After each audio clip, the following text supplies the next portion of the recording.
नमस्कार दोस्तों, आज की इस वीडियो में अनुकंपा नियुक्ति से संबंधित कुछ महत्वपूर्ण प्रावधान पर बात करेंगे। एक्चुअली होता क्या है, इस मैटर में जो आवेदक होता है वो बीएसएनएल में अनुकंपा नियुक्ति का आवेदन करता है, क्योंकि उसके जो माता पिता होते हैं ड्यूटी के दौरान उनकी डेथ हो जाती है, बीएसएनएल में जॉब कर रहे होते हैं।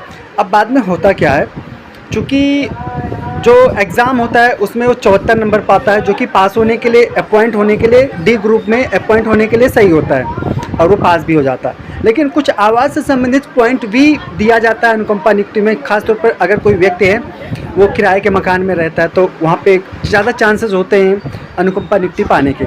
अब चूँकि जो लड़का होता है, जो आवेदक होता है, वो झुग्गी में रह रहा होता है, तो उसका खुद का होता है, तो वहाँ पे किराए पे नहीं रह रहा होता। तो ये कहकर जो बीएसएनएल होता है उसको जो उम्मीदवारी होती है उसको, मतलब उसको आयोग घोषित किया जाता है। इसके पास तो खुद का मकान है, वो झुग्गी को भी महल जैसा मान लेते हैं। तो इसलिए जो हाई कोर्ट होता है वो तो आवेदक के फेवर में फैसला सुनाता है। तो बीएसएनएल क्या करता है, इस हाई कोर्ट के फैसले को ना सुप्रीम कोर्ट में चैलेंज करता है, और सुप्रीम कोर्ट इस जजमेंट को जानने के बाद, पूरे केस फैक्ट को जानने के बाद में मतलब बहुत दुख व्यक्त करते हैं कि हमें बीएसएनएल से ये उम्मीद नहीं है कि इस तरह के केसेस फाइल किए जाएंगे, और 1 लाख रुपए का जुर्माना लगाया जाता है बीएसएनएल के ऊपर कि ऐसे बेतुके वाले केस फाइल जो किए जाते हैं।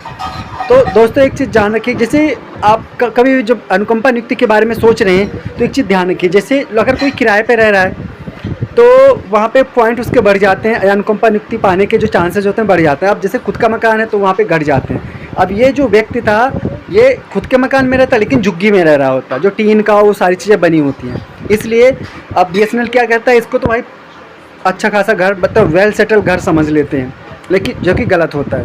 इसलिए 1 लाख रुपए का जुर्माना बीएसएनएल पर लगाया जाता है।